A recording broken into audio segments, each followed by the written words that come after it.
कारण, अत्यंत मेहरबानी के कारण और उसके उस महान प्रेम के कारण हम सब आपस में जीवितों में पाए जाते हैं और एक दूसरे को देख सकते हैं।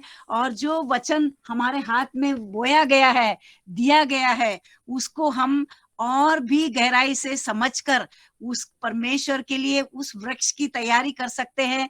हम तो उसके ब्रांचेस है, उसके, वो तो ऐसा पेड़ है, हम उसके ब्रांचेस है, और हम लोग और भी फलवंत होंगे तो और बीज गिरेंगे और फलवंत होते जाएंगे। और इस तरह परमेश्वर का पवित्र प्रेम का वो वृक्ष है, हम आपस में और अपने अपने लैंड में बढ़ाने के लिए तैयार कर रहा है। ये परमेश्वर की इच्छा है कि हम सब कुछ जानते हुए भी हमको वो याद दिलाता बार बार पवित्र आत्मा की सामर्थ से। ये कोई मैं जो बोल रही हूँ ये मेरे तरफ से नहीं है, या आप जो समझेंगे वो आपकी तरफ से नहीं है। परमेश्वर ने आपको बुलाया है, परमेश्वर ने आपको समझ दिया है, और परमेश्वर चाहता है उसने जो कुछ अपने पवित्र चुने हुए दास के द्वारा हमारे तक पहुंचाया है, जो पत्री के द्वारा, उन चीजों को हम समझे, उसके प्रेम को समझे, उसके सुसमाचार को समझे और हम अपने तक सीमित ना रखे। आज का जो लेसन है, जो कि फिलिपियंस 1 चैप्टर 1 में हम जा रहे हैं, जो कि हम ऑलरेडी 1 से 12 तक तो देख चुके हैं, परंतु 11 तक देख चुके हैं, परंतु उसमें भी और गहराई क्या है, हम उसमें धीरे धीरे आगे बढ़ रहे हैं। तो आइए हम परमेश्वर को धन्यवाद देते हुए और पवित्र आत्मा की पवित्र सामर्थ्य में होते हुए आज ये जो पत्री में लिखा है, ये हम ये समझे प्रभु मुझसे बात कर रहा है। आप हम सब अपने स्वयं को हाथ लेके अपने चेस्ट पे हाथ रख के बोलिए, हाँ प्रभु मुझसे बात कर रहा है, ऐसा बोलिए। तो इस तरह यहाँ लिखा हुआ है, हम यदि 12 को पढ़ेंगे, हे भाइयों, मैं चाहता हूं कि तुम यह जान लो कि मुझ पर जो बीता है उससे सुसमाचार की बढ़ती हुई है। ये जो है एक बहुत इंपॉर्टेंट चीज है। यहीं से सारा जो इंपॉर्टेंस जो है परमेश्वर और हमारे बीच की कहानी है। तो हे भाइयों, ये कौन कहता है? हे भाइयों मैं चाहता हूं। ये मैं कौन है? ये पौलुस चाहता है? हे भाइयों, भाइयों मतलब हम जितने प्रभु में आपस में विश्वासी लोग हैं, आप वहां गुजरात में बैठे हैं, मैं यहाँ इंदौर में बैठी हूँ, हम लोग का कोई खून का रिश्ता नहीं है, संसारिक खून का, परंतु परमेश्वर ने अद्भुत रीति से हमको चुन लिया है, अद्भुत रीति से हमको जोड़ा है। तो आज हम उसके परिवार में सब भाई बहन है। तो ये है, तो जितने भी इसको सुन रहे हैं, जो भी बहन, जो भी भाई, उनसे पौलुस कह रहा है, तुम ये जान लो मुझ पर जो बीता है उससे सुसमाचार ही की बढ़ती हुई है। मतलब आज जो भी तकलीफें आती है, जो भी परेशानी ये पौलुस को आई है, वो परेशानी जो है वो उससे पौलुस का मानना है कि सुसमाचार की बढ़ती हुई है। देखिए, मैं एक छोटा सा एग्जाम्पल देना मांगती हूँ। हम जो माता पिता है, कई बार हमारे बच्चे स्कूल में कुछ गलत काम कर जाते हैं, या कुछ ऐसा कोई भी काम करते, भले जो भी काम करते, कुछ लीडरशिप में आगे आते हैं, तो हम लोग को कई बार टीचर्स लोग भी बुला के हम लोग को ताड़ना देते हैं, आपके बच्चे को संभाल लो, देखो कैसा कैसा कर रहा है। हमारे लिए एक ऐसा वाला सिचुएशन आता है, और वो बच्चे को शायद कुछ पनिशमेंट मिल जाता है, शायद उसको स्कूल से निकाल भी दिया जाता है, या फिर उसको बोलते इतने दिन नहीं आना। जो भी एक छोटा सा, ये बहुत छोटी बात मैं एग्जांपल दे रही, मे नॉट बी एग्जैक्टली जो मैं बोल रही हूँ, पर उसमें भी हम देखते हैं कि वो बच्चे को जो पनिशमेंट मिल रहा है, वो बच्चे को जो कुछ मिल रहा है, उसका असर जो है परिवार पर पड़ता है। ये सही बात है कि नहीं?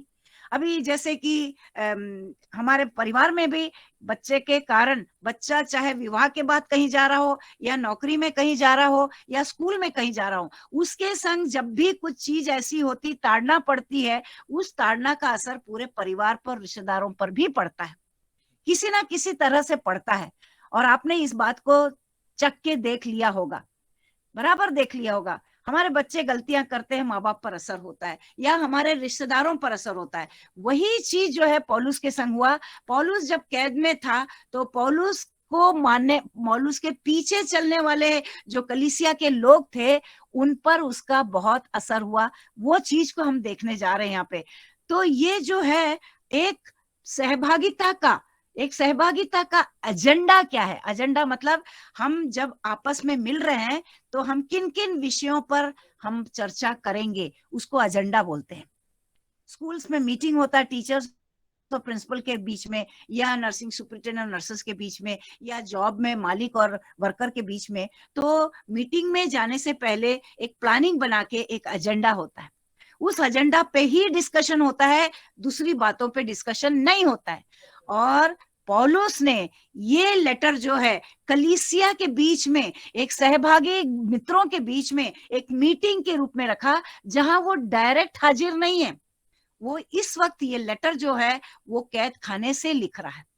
और इसके लिए ऑलरेडी आपकी बाइबल में भी रेफरेंस में लिखा है। यदि हम पढ़ेंगे प्रेरितों के काम 28 और 30, उसको थोड़ा सा आप खोल लीजिए। प्रेरितों के काम 28 का 30, ये जो है उसका ही रेफरेंस में लिखा है। वह पूरे 2 वर्ष अपने भाड़े के घर में रहा और जो उसके पास आते थे उन सब से मिलता रहा, बिना रोक टोक बहुत निडर होकर परमेश्वर के राज्य का प्रचार करता और प्रभु यीशु मसीह की बातें सिखाता रहा। बहुत बड़ी बात है कि यदि हम पूरा 24 से पढ़ेंगे प्रेरितों के काम, हमारे पास क्योंकि समय नहीं है, परंतु आपसे अनुनय विनती है, जब आप रात को बैठेंगे लगे हाथ आप उस पर मनन करना कि पौलुस को जब पकड़ा गया था तो उसको जो है शुरू से ताड़ना मिलता है कि वो सुसमाचार का प्रचार ना करे। उसके ऊपर एक ही दोष था, वो सुसमाचार का प्रचार करता था। वो कोई क्रिमिनल नहीं था, वो अपराधी नहीं था, उसके ऊपर कोई ऐसे फालतू दोष नहीं लगे थे कि किसी का मर्डर किया या व्यभिचार में गया या भ्रष्टाचार में गया या जो भी है उस समय का जो भी था, कोई भी गलती के लिए उसको नहीं पकड़ा था। एक ही बात के लिए उसको कैद था कि प्रभु यीशु मसीह का तुम प्रचार क्यों कर रहे हो। कारण क्या है, उन दिनों में प्रभु यीशु मसीह जब आए थे इस जगत में, उन्होंने जो भी प्रचार किया, चंगाई का काम किया और सुसमाचार का, परमेश्वर पिता के राज्य के सुसमाचार का जो काम किया, हम सब जानते हैं। मत्ती, मरकुस, लूका, यूहन्ना में पूरा यही लिखा है, प्रभु यीशु मसीह ने सुसमाचार का प्रचार किया, सुसमाचार का प्रचार किया, सुसमाचार का प्रचार किया। इसके बारे में आप यदि अपना पॉइंट्स बनाएंगे, इतने बार बोला है। उसके बाद वो अपने चेलों को भी बोलता है सुसमाचार का प्रचार करो। और जब अपना पौलुस को भी जो है परमेश्वर ने अद्भुत, उन दिनों में यहूदी लोग जो थे इन चीजों को हजम नहीं कर पाए कि हम जब से व्यवस्था सीख रहे हैं, मूसा ने हमें व्यवस्था दिया है और ये क्या सिखा रहा है। इसीलिए लोग जो थे सुसमाचार प्रचार करने वालों के बहुत ही खिलाफ थे। और सबसे ज्यादा पौलुस पर इसलिए असर हुआ, हम थोड़ा एक बैकग्राउंड, हिस्टोरिकल बैकग्राउंड देखेंगे। पौलुस स्वयं जो था वो एंटी क्राइस्ट था।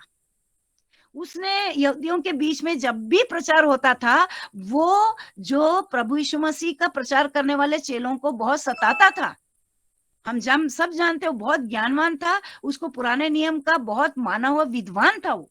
He was a very learned party। बहुत बड़े जो प्रचारक, जो मूसा के टाइम के बड़े बड़े प्रचारक थे, उनका वो चेला था।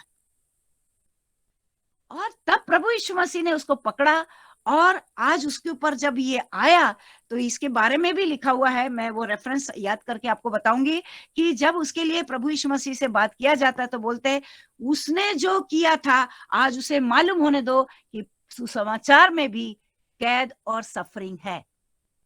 उसने दूसरों को सताया, आज उसने इस बात को चख लिया कि मैं प्रभु यीशु मसीह का प्रचार कर रहा हूं तो मुझे भी कैद मिला है। और वो प्रभु ने जो क्रूस की मृत्यु सही है, वो मृत्यु उसने सही है, तो इसलिए जब वो उसका दीवाना बन जाता है प्रभु यीशु मसीह का और वचन के प्रचार का दीवाना बन जाता है, मतलब वो उठते बैठते, यदि आप ये पूरा चैप्टर को पढ़ेंगे तो आपको मालूम पड़ेगा वो पूरे इसमें सुसमाचार प्रचार की उन्नति, सुसमाचार प्रचार के लिए मैं प्रसन्न हूँ, सुसमाचार प्रचार के लिए मैं कैदी हूँ, सुसमाचार प्रचार के लिए मैं ऐसा हूँ वैसा हूँ, इतना बात करता है, इतना दीवाना था वो व्यक्ति जो कि प्रभु यीशु मसीह और उसके चेलों के विरुद्ध था। आज वो उसका इतना दीवाना बन गया और इसीलिए जब वो कैद में जाता है तो हम देखते हैं आगे, हम जब पढ़ेंगे तो पौलुस ने देखा उसके कैद में रहने से उसके साथी लोग, उसके कलीसिया के लोग 2 ग्रुप में बढ़ गए, जो कि हम आगे देखेंगे, बढ़ गए। वो अभी से जानना जरूरी है, क्योंकि ये उन्हीं के लिए लिखा हुआ है। एक ग्रुप था जो पौलुस के कैद होने से बहुत एनकरेज हो गए थे, बहुत ही एनकरेज हो गए थे। अच्छा, प्रभु के लिए कैद भी होना पड़ता, प्रभु ने कहा था मेरे पीछे चलोगे तो तुम्हें सताया जाएगा, तुम्हें मारा जाएगा। ओहो, देखो पौलुस कितना सह रहा है, सब कुछ हो रहा है, फिर भी उसमें भी प्रचार कर रहा है, चलो हम भी करेंगे। दे वर एनकरेज।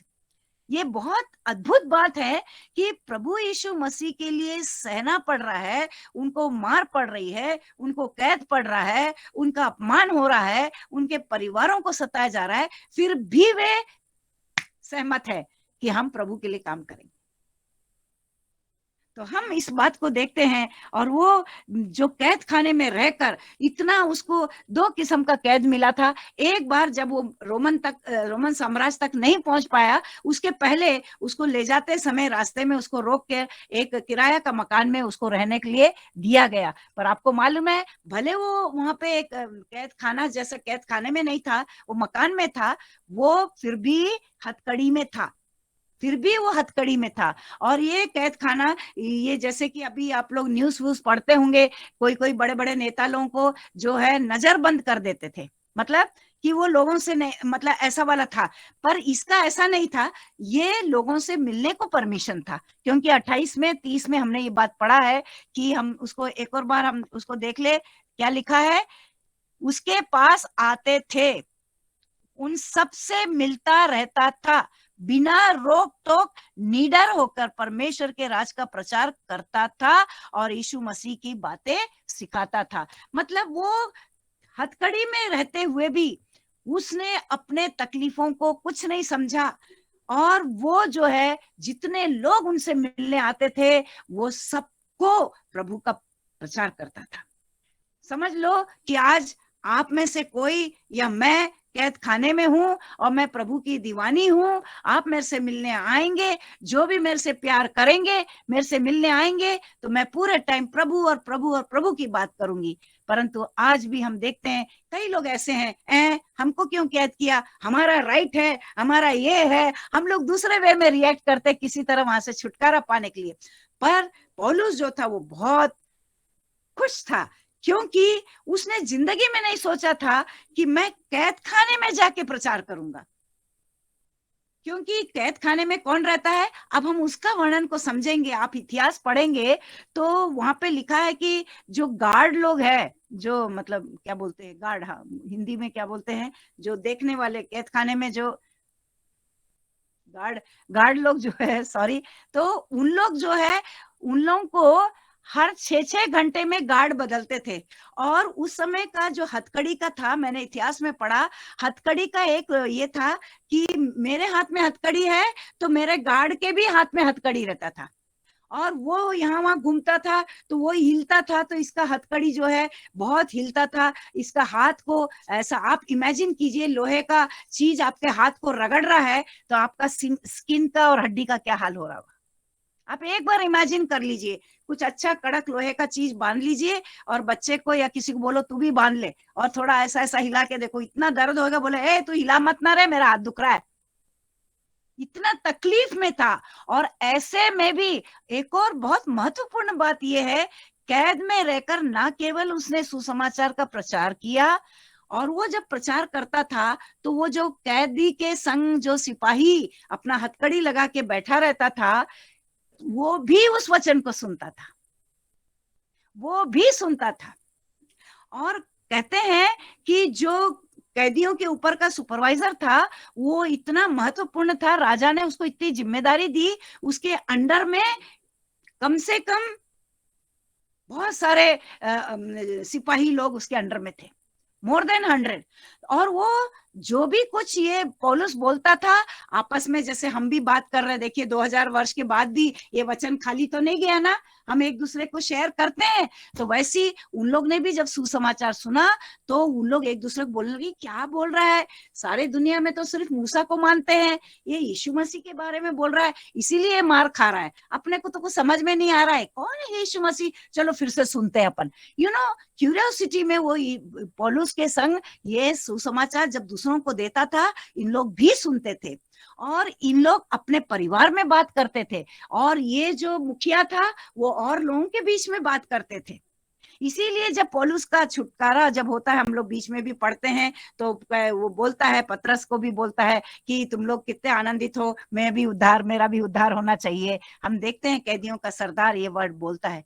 तो जब प्रभु का वचन जो है इतना अद्भुत वचन है कि आज मैं आपको बोल रही हूँ, मेरा जीवन में परिवर्तन आ गया, मैं सच कह रही हूँ। मैं आपको बहुत धन्यवाद देती हूँ, आपके कारण मैं वचन का जब मनन करती हूँ, मेरे जीवन में बदलाव आ गया, और मेरे में दीवानगी आ गई कि मेरे को तो कुछ करके ही मरना है।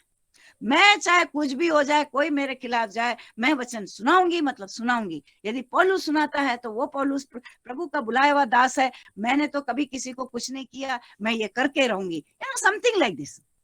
और आप में भी वो फीलिंग आ रहा होगा, मुझे करना है, पर ये टेम्पररी नहीं होना चाहिए। कैद खाने जैसे तकलीफ में भी वो जो हथकड़ी जो उसके हाथ को छीलता था, फिर भी उसने, और दूसरा काम उसने क्या किया सुनाने के अलावा? यदि आपको ज्ञान होगा, समझ होगा, तो आप एक और बात जानते हैं, कैद में रहकर उसने 4 किताबें, पत्रियां लिखी, और उनमें से एक पत्री है फिलिपी, इफिशियंस को लिखा, वो कलीसियाओं को लिखता। वहां कैद में बैठकर उसको कोई दुख नहीं, कैसा खाना दे रहे, कैसा पानी दे रहे, बाथरूम कहाँ जाते होंगे, क्या होगा, इमेजिन कीजिए उसका क्या हाल होगा। बिस्तर था कि नहीं, तकिया था कि नहीं, गद्दे में तो नहीं सुलाया होगा। कितना तकलीफ में रहकर भी वो हथकड़ी वाले हाथ से लिखता था। उसके पास कभी कभी हेल्पर लोग भी जाते थे कलीसिया के, उनका भी मदद लेता था, क्योंकि हम पढ़े हैं शुरू में तीमुथियुस को इंक्लूड करता है वो। सिलास भी उसके संग पहले था। तो वो जो था, इतने तकलीफों में भी, उसका उम्र हो गया था, उसको कांटा था, खूब सारे परेशानियां था, तभी तो प्रभु उसको कहता, my grace is sufficient for you.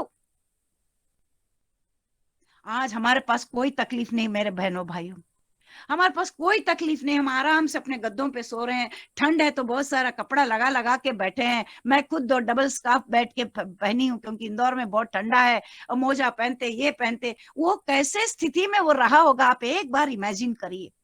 ऐसे में उन्होंने कलीसिया की फिक्र करता है कि कलीसिया में जो नया डेवलप हुए कलीसिया है वो बिखर ना जाए, उनको कोई गलत शिक्षा। बार बार जो पौलुस जो जितनी पत्रियां लिखता, आप उसका एक बार मनन करके देखिए कि हमेशा वो गलत शिक्षा देने वालों को वो टोकता है, और कलीसिया को चेतावनी देता है कि तुम गलत शिक्षा में मत जाओ, तुम प्रभु के प्रेम में नम्र बनो, तुम दीन बनो, एक दूसरे को माफ करो, अमीर लोगों को ज्यादा इंपॉर्टेंस मत दो, सब एक समान है। कितने सारे बात हम लोग ने सीखा है, समझा है।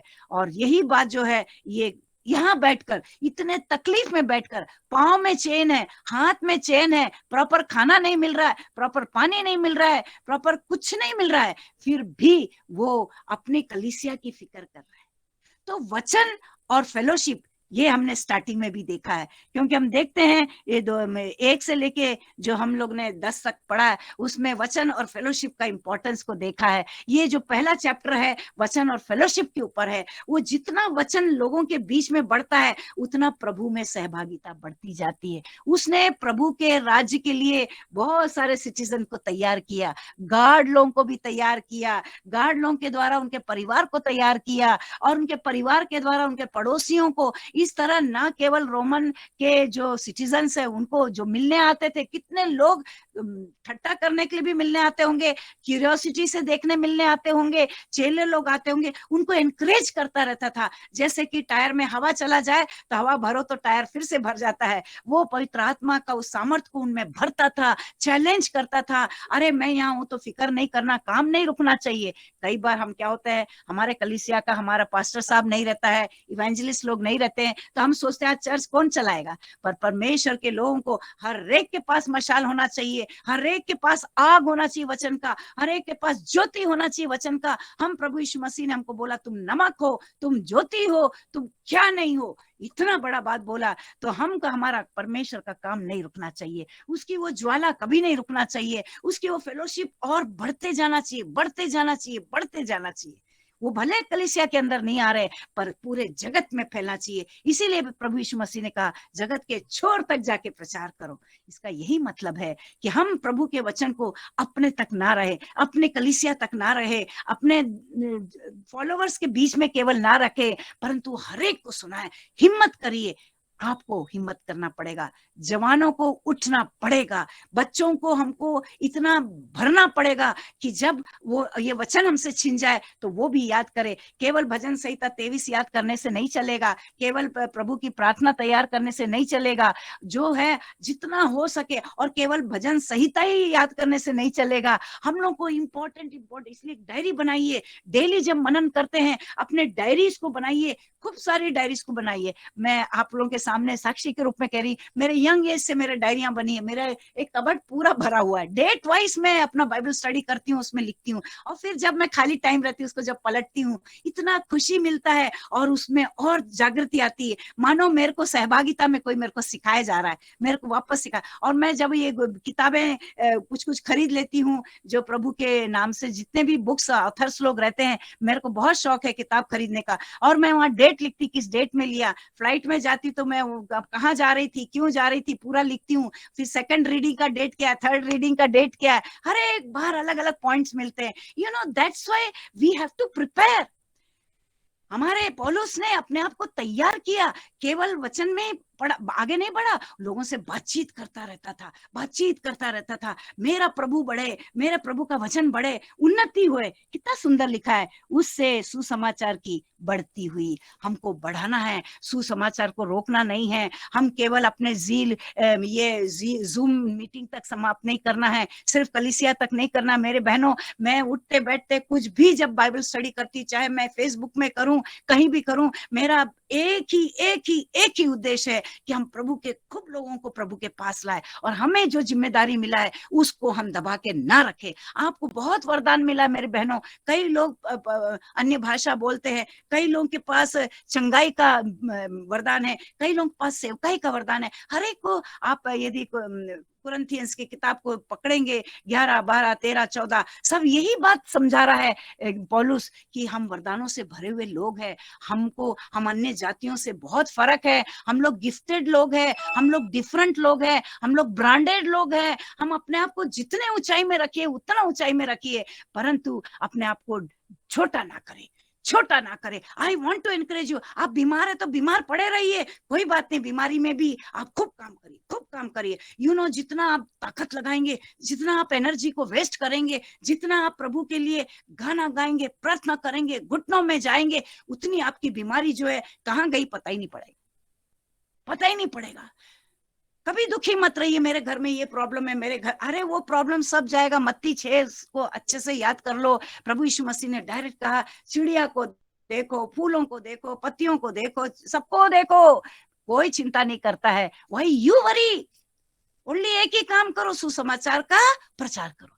प्रभु यीशु मसीह का भी मेन एक ही था, और पौलुस ने भी वही किया, पतरस ने भी वही किया, चेलों ने भी वही किया, और वही बात हम तक पहुंचाई जा रही है। तो हम केवल आपस में एक दूसरे को देखते ना रहे, वो कितना कर रही है, मैं कितना करूं, अरे मैं ये हूं।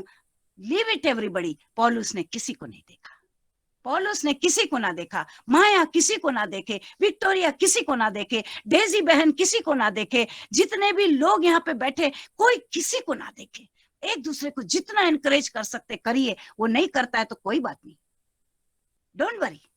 आपको कैद मिल रहा है, कैद को फेस कीजिए, पर बड़बड़ाना नहीं, इस्राएल की तरह बड़बड़ाना नहीं तो वो जो 40 दिन का रास्ता था, 11 दिन का रास्ता था, 40 साल का हो जाएगा। कहीं ऐसा ना हो कि हमारे को जो अभी ग्रेस पीरियड में अवसर मिला है, कई लोगों को पश्चाताप करके प्रभु के पास आने का अवसर मिला है, और कई लोगों को, आपको और मेरे को, जो चुने हुए अपने आप को कहते हैं, हमको अवसर मिला है कि प्रचार करे। दोनों के पास अवसर है, हमको डिसाइड करना है। केवल हफ्ता में एक दिन बैठने से नहीं चलेगा, या सिर्फ एक रूटीन सिस्टमेटिक प्रेयर करने से, या हम सिस्टम में ना जाए। जब इच्छा है तब प्रचार में लग जाइए। जो मिलता है, सर्वेंट मिलता है, दूध वाला मिलता है, कहीं भी जाते हैं, just be open, but in a very smart way. वहां पे भी स्मार्टनेस है, होना चाहिए। कहीं ऐसा ना हो कि आप एक ही मिनट में आपको उठा के कैद खाने में डाल दे। You need to develop yourself like पौलुस। इसलिए पौलुस क्या बोलता है, मेरे को फॉलो करो, कितना डंके की चोट पे बोलता है, मेरे को भी फॉलो करो, क्योंकि उसने उस सहने को देखा है। प्रभु यीशु मसीह की तरह उसका अपमान हुआ है, उसको बहुत सहा गया, उसको भी कोड़े मारे गए, उसके संग भी बहुत कुछ हो गया है। तो आज हमारे संग कुछ भी नहीं हुआ है। हमको किसी ने सताया आज तक? हमको किसी ने अपमान किया है आज तक? केवल अपने कलीसिया के लोगों ने किया होगा, उसके अलावा किसी ने नहीं किया होगा। या जरा सी किसी ने बात नहीं किया, मैं इतना उसके लिए करी, मेरे से बात ही नहीं करती, हम इतना में दुखी हो जाते। Don't be sensitive. प्रभु के लोग संसार की बातों से कभी सेंसिटिव नहीं रहते। आइए, आज पौलुस ने हमको सिखा रहा है कि चाहे हथकड़ी लगे, चाहे कोई अपमान करे, पर प्रभु के वचन के कारण अपमान होता है, वो है असली अपमान। ये जो साधारण जो रिश्ते नाते, और मेरे को नहीं पूछ रही, उसको नहीं पूछ रहा, मैंने इतना किया, आपने किया तो बहुत अच्छा किया ना, करते रहो ना, प्रभु भी आपको आशीर्वाद देगा। तूने मेरे को एक गिलास पानी दिया, तूने कपड़ा दिया, तूने कपड़ा घर दिया, स्थान दिया, ये दिया, वो दिया, और जूम मीटिंग के लिए तूने पैसा लगाया, इंटरनेट दिया, धन्यवाद। बट दैट इज नॉट अपमान, दैट इज हम फेलोशिप को स्ट्रॉन्ग कर रहे हैं। ये हमारा और आपस का एक दूसरे का एक प्रेम है जो हमको जोड़ रहा है। ये प्रेम जब मजबूत होता है तो हम प्रभु के काम में और मजबूत होंगे, और आग लगेगी एक दूसरे को, लकड़ी जितना ज्यादा रहेगा उतना आग बरसेगा। एम आई राइट? ये करना है। और हम आगे बढ़ते हुए देखेंगे, यहां तक कि कैसर के राजभवन की सारी पलटन, पलटन वर्ड लिखा है, एक ट्रूप के ऊपर जो हकदार रहता है, जो मैंने अभी बोला, पलटन और शेष सब लोगों पर ये प्रकट हो गया। मतलब वो वहां बैठे बैठे 2 साल में उसने सब देखा कि सारे कैसर के भवन के पलटन, कितनी बड़ी बात है। कैसर के सामने जाना, कैसर के लोगों से मिलना, उसके पलटन को देखना, वो देखो वही पलटन वालों ने प्रभु यीशु मसीह का कितना अपमान किया, उसको कोड़े मारे, कांटों का मुकुट पहनाया, सारी उसके ऊपर थूका गया। ये सारी बात पौलुस को जानता था। और ऐसे पलटन के लोगों ने जो इतने क्रूर रहते हैं, आज अपन बात कर रहे हैं वो क्रूरता नहीं दिख रहा है, इतने क्रूर स्वभाव के रहते हैं, आज उन लोग ने भी प्रभु का वचन सुना है। यदि वो एक्सेप्ट करे होंगे, वो दरबार में पहुंच गए होंगे परमेश्वर के। नहीं करे होंगे, पौलुस ने अपना काम कर दिया। वो जानबूझ के जोर जोर से बोलता होगा कि मैं बहन से बात कर रही हूं, तो आसपास के लोग भी सुन ले। हम जब जोर जोर से बोलते हैं, वचन को जोर जोर से पढ़ना है, प्रेयर जोर जोर से करना है। किसने देखा बाहर कोई आया, वो सुन रहा होगा, लेट देम हियर। हमारा टीवी का आवाज बाहर जाता है कि नहीं? हमारा लड़ाई का आवाज बाहर जाता है कि नहीं? हमारा हंसने का आवाज बाहर जाता है कि नहीं? तो हमारा प्रभु का वचन का आवाज बाहर क्यों नहीं जाना है? हो सकता है हमारे बाल बच्चे नहीं उठ रहे होंगे, हम खुद ही महिलाएं जो सोचती हैं, हम सुबह उठ के बहुत दुआ प्रार्थना कर लिया, हा हा हा हा करके। नहीं, इतने जोर से करो कि घर वाले भी बोलेंगे कि अरे धीरे करना, हमको सोने दे। बोलना तुम चुपचाप सो जाओ, वचन सुन लो, सुनो, और जोर से सुनो। वचन को जोर से पढ़ना है, क्योंकि रोमियो 10 में क्लियर कट लिखा है, जब तक आप सुनाएंगे नहीं, सामने वाला कैसे सुनेगा? और जब तक वो सुनेगा नहीं, कैसे विश्वास करेगा? ये काम हमें करना पड़ेगा, हमको चैलेंज लेना पड़ेगा। वी हैव टू टेक, मतलब है वो, कोई कितना भी आप वचन का ज्ञान रखो, जब तक आप प्रैक्टिकली नहीं करेंगे मेरे भाइयों बहनों, हम व्यर्थ है हमारा प्रभु में आना, व्यर्थ है। केवल हम आके स्वर्ग में जाने का अपना ड्रीम मत देखो, हमको 1 2 3 4 को पकड़ के ले जाना ही पड़ेगा।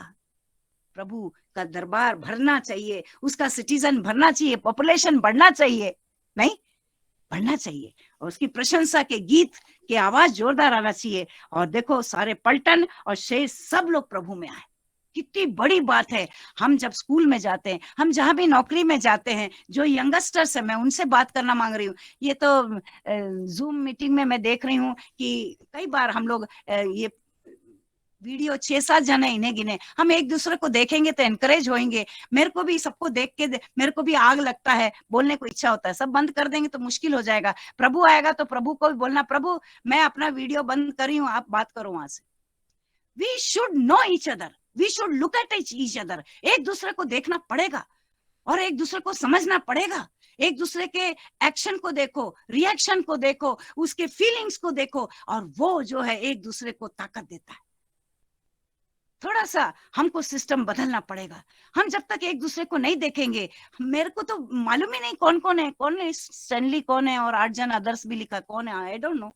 तो हम जब देखेंगे तब ना हम उनके लिए दुआ करेंगे, तब ना हम उनको पहचानेंगे। We need to understand this important thing. We should not hide our face.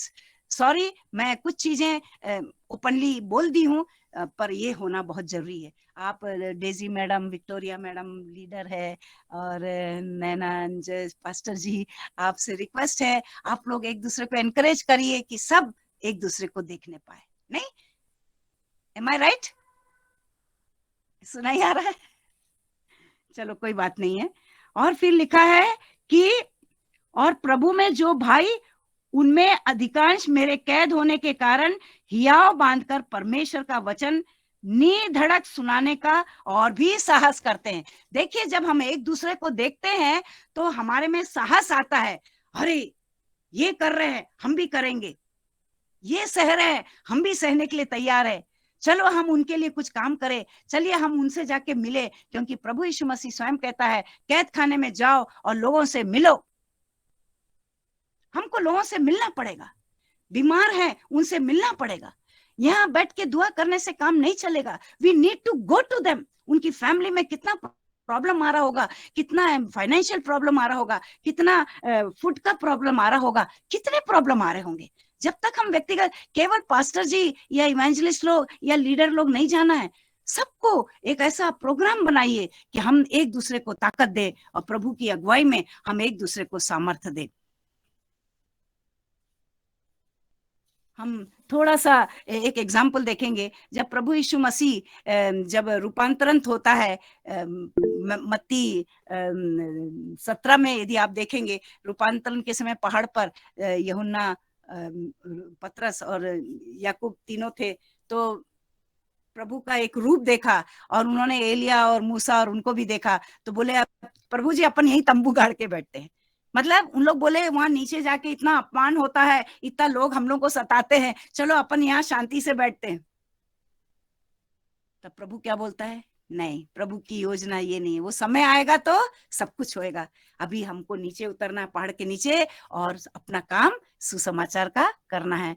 हमारा अभी विश्राम का समय नहीं आएगा, कभी वक्त आएगा, मैं उस पर भी बातचीत करूंगी। रेवलेशन में बहुत क्लियर कट लिखा है 22 में कि अंतिम हमारा विश्राम का समय आएगा। हमको अभी विश्राम नहीं करना है, हमको जो है प्रभु के लिए तैयार होना है, ताकतवर बनना है, और एक दूसरे को हम केवल शांति से कंफर्टेबल जोन में कमरे में बैठ के नहीं जी सकते हैं, हमको लोगों के बीच में जाना पड़ेगा। और ये प्रभु, इसीलिए यीशु मसीह ने कहा, वही चीज पौलुस करता है। पौलुस भी कभी कंफर्टेबल जोन में नहीं रहा। वो चाहता तो इतना तकलीफ में, इतना कोड़ा खाया, इतना उसके संग अपमान हुआ, वो चाहता तो वो जहाज भी जब टूटने वाला था वहां से कैदियों के समान भाग के जा सकता था, पर वो नहीं गया, और वो प्रभु के लिए सारे तकलीफों का सामना करने के लिए वो तैयार हो गया। तो हम प्रभु को धन्यवाद देते हैं कि हमारे को परमेश्वर के द्वारा दिए गए ऐसे प्रभु के जन हमारे लिए ऐसी पत्रियां लिखते हैं जो हमको ताकत देते हैं। और वहां 2 ग्रुप के बारे में देखते हैं। एक ग्रुप जो था उसको चैलेंज मिलता है, ताकत मिलता है कि प्रभु के वचन को निधड़क होके, मतलब बिना भय के, क्योंकि प्रभु यीशु मसीह भी कहता है कि जो वचन के द्वारा तुम्हें स्वतंत्र किया गया है, हमारा भय निकल गया है। और जब पौलुस के कैद को जब इन्होंने देखा, जो विश्वासी लोग जो उसको फॉलो करते थे, उनका भी भय निकल गया, और वो समझ गए हमको भी कैद में आगे बढ़ना है। और कैद नहीं भी है तो पौलुस वहां बैठा है, वो जो काम पूरा नहीं कर सका, हम उस काम को पूरा करेंगे। पौलुस का दिया हुआ मशाल को उन्होंने, पौलुस कैद में काम कर रहा था और उन लोग बाहर काम कर रहे थे। काम रुका नहीं है। पौलुस नहीं है बोल के कलीसिया चुप नहीं बैठी। हमको एक दूसरे को एनकरेज करना है। हमारे पास्टर साहब बीमार हो गए, हमारे पास्टर साहब कहीं बाहर गए, और हमारे जितने भी लीडर्स हैं यहाँ नहीं है बोल के हम नहीं बोल सकते अभी 5 ही बैठे हैं, क्या करें। ऐसा नहीं है। प्रभु के लिए 2 जन भी मिलेगा तो बहुत बड़ा बात है। प्रभु के 12 चेलों ने कितना बड़ा, आज 2000 साल तक भी उसका असर हम देख रहे हैं। तो हम तो कलीसिया में 30 तो मिनिमम, 20 तो होंगे, 15 तो होंगे। अब्राहम को प्रभु ने क्या बोला जब उसने प्रश्न किया अपने भाई को बचाने के लिए? क्या बोला? 10 भी रहेंगे, प्रभु बोलता है 10 भी रहेंगे क्या, जो भी रहेगा, एक भी रहेगा, मैं उनको बचाऊंगा। और लूत को बचाया। प्रभु किसी को नहीं छोड़ता है। प्रभु का उद्देश्य किसी को सजा देना या सताना नहीं है। अभी अवसर है, हाँ, जब जजमेंट होएगा तब तो होएगा। पर अभी हमारे पास अवसर है और उसका फायदा हमको उठाना है। तकलीफ आएगी, उसका सामना करना पड़ेगा। जब बड़े बड़े कैंसर होते हैं, ट्यूमर होते हैं, हार्ट अटैक होता है, बड़ी बड़ी बीमारियां होती है, जब हम हर चीज का सामना कर रहे हैं, कोरोना का सामना कर लिया, तो क्या प्रभु के वचन के लिए अपमान का सामना नहीं कर सकते हैं? कर सकते हैं। यही तो हमको प्रभु ये वचन के द्वारा पौलुस सिखाना मांगता है। और एक ग्रुप है, वो क्या कर रहा है, हम उसको पढ़ेंगे। और जो प्रचार कर रहे हैं 3 कारण से कर रहे हैं। यदि आप 15 में पढ़ेंगे, लिखा है कुछ भली इच्छा से प्रचार कर रहे हैं। उनमें एक अच्छी इच्छा है, उनमें दूसरों के प्रति भलाई है कि भाई हमको प्रभु ने हम पे भलाई करी, उनके संग भी भलाई होना चाहिए, वो नरक में नहीं जाना चाहिए, वो उनका जजमेंट नहीं होना चाहिए, उनको भी प्रभु में आना है। भली इच्छा से, परमेश्वर की इच्छा और उनकी इच्छा जुड़ जाती है, भली इच्छा से करते हैं। और 16 में लिखा है कि मैं सुसमाचार के लिए उत्तर देने को ठहराया गया और प्रेम से प्रचार करते हैं। जो दूसरे साथी लोग हैं वो जानते हैं कि यदि हम प्रचार नहीं करेंगे, बेचारे पौलुस को क्वेश्चन करेंगे परमेश्वर कि तेरे को मैंने एक लैंड दिया, क्यों नहीं कर रहा है? तो चलो हम उसको सहभागी बनते हैं। आप गुजरात में हैं तो सिर्फ पादरी साहब का जिम्मेदारी नहीं है कि जितने प्रभु के लोग हैं उनको बढ़ाओ, अकेले वो कुछ नहीं कर सकते। हमको भी उनसे प्रेम करना है, उनके काम से प्रेम करना है, उनके तकलीफों से प्रेम करना है, उनकी आवश्यकताओं से प्रेम करते हुए उनके संग जुड़ना है और प्रचार करना है, उनको कोऑपरेट करना है। और ये मसीह लोगों ने जो पौलुस के कारण कलीसिया में अच्छे लोग थे, प्रचारक के समान, उन्होंने पौलुस को बहुत हेल्प किया और प्रेम, पौलुस के प्रति प्रेम दिखाया, प्रभु यीशु मसीह के प्रति प्रेम दिखाया और उन्होंने प्रचार किया। और एक और है, कई एक तो सीधाई से नहीं, अब आखिरी ग्रुप है, सीधा, वो सीधे नहीं थे, विरोध में मसीह की कथा सुनाते थे। मसीह की कथा तो सुनाते हैं, कई विश्वासी लोग हैं, प्रभु की बात करते हैं, परंतु वो पौलुस के खिलाफ थे। पौलुस कैद में है, चलो अब वो चला गया, अब हम दिखाते हैं, हमको भी प्रचार करना आता है। तो वो क्या वही कर सकता है क्या? हम भी करेंगे। मतलब थोड़ा जलन, थोड़ा द्वेष, थोड़ा कंपटीशन। और उसमें वो प्रभु के खिलाफ नहीं है, पर पौलुस के खिलाफ थे। एक कंपटीशन होता है, क्यों वो पादरी साहब आगे बढ़े, हम भी आगे बढ़ सकते हैं, क्यों वो महिला आगे बढ़े, हम भी बढ़ सकते हैं, हमारे में भी ताकत है, हमारे में भी गिफ्ट है। सब बढ़ना है, एक दूसरे को नहीं देखना है। हमको अपने को जो प्रभु ने पावर दिया है, जो हम लोगों को वचन का सामर्थ्य दिया है, उसमें हमको आगे बढ़ना पड़ेगा। जब मन्ना गिराया था इस्राएल के ऊपर, तो कोई एक दो जन ने नहीं बटोरा, हर परिवार वाले मैदान में आए और जिनसे जितना बना उतना बटोरा। बल्कि कई लोगों ने लालच में और बटोर लिया, पर क्या वो दूसरे दिन खराब हो गए। तो प्रभु सबके लिमिटेशन को जानता है, सबकी आवश्यकताओं को जानता है। वो कितना आप कैपेबल है, उतना पावर आपको देगा, उतना गिफ्ट आपको देगा, उतना गिफ्ट मेरे को देगा। हम संपूर्ण परिपूर्ण होके एकदम वैसे एकदम सब मेरे पास ही है, ऐसा नहीं होता है। He divides and gives to everybody। आपकी योग्यता के अनुसार, आपका भाषा में आप जो बोलेंगे मैं नहीं बोल पाऊंगी, मेरा भाषा में मैं जो बोलूंगी आप नहीं बोल पाएंगे। ये प्रभु का एक डिवीजन है। So we have to respect him and we have to show that we love him। हमको प्यार से दिखाना है। पर इन लोग ने क्या करा कि पौलुस के खिलाफ चल के और उन लोगों को और प्रचार कर करके गार्ड लोग, जो पलटन लोग हैं, उन लोगों को मौका दिया और लोगों को पकड़ के जेल में डाले, और लोगों को पकड़ के जेल में डाले। कुछ लोगों का तरीका ऐसा है, डाउन करते हैं, कलीसिया को तोड़ना मांगते हैं, कलीसिया के लोगों को बिखरना मांगते हैं, परंतु प्रभु जो है ऐसे लोगों का भी इस्तेमाल करता है। फिर भी पौलुस क्या बोलता है, इतना सब होने पर भी मैं आनंदित हूं, मेरा प्रभु का प्रचार हो रहा है, चाहे जलन के कारण हो रहा है, चाहे कंपटीशन के कारण हो रहा है, चाहे किसी भी कारण से हो रहा है, हो तो रहा है। अभी भी हम देख रहे हैं फेसबुक में और ये व्हाट्सएप में इतने सारे ग्रुप आ गए, इतने सारे ग्रुप आ गए हैं। ओके, कम से कम सबके कारण परमेश्वर की महिमा हो रही, क्योंकि वो तो चाहता ही है कि उसका वचन जगत के छोर तक जाए। हालेलुया। परमेश्वर सबको ताकत दे, सबको वरदान दे और सबको हिम्मत दे, कभी टूटने ना पाए। और फिर आगे लिखते हैं, सोचकर मेरे कैद के लिए मेरे लिए क्लेश उत्पन्न करते हैं। ऑलरेडी वो इतना परेशान है, ऑलरेडी वो खुद ही बीमार है, ऑलरेडी वो 4-4 किताबें लिख रहा है, ऑलरेडी उससे जितने लोग मिलने आ रहे हैं उनको सुना रहा है, और जो पलटन के लोग हैं वो सुन रहे हैं। इतना अत्याचार वो भी कर रहे होंगे, उससे कितने वाद विवाद कर रहे होंगे, कितना प्रभु यीशु मसीह के बारे में ये उनको कन्विंस करने में उसको कितना मेंटल टॉर्चर हो रहा होगा। आप इमेजिन कीजिए, आपका कोई, आप प्रभु का प्रेम के बारे में बोलेंगे तो वो आपको तो बहुत आर्ग्यूमेंट करेंगे, नहीं ऐसा नहीं, हमारा ऐसा है, हमारा ऐसा है। हमारे को सच्चाई को दिखाने के लिए कितना मेंटल टॉर्चर लगता है। पहली बात तो हमको वचन का ज्ञान होना बहुत जरूरी है, बिना ज्ञान किए प्रभु का प्रचार नहीं कर सकते।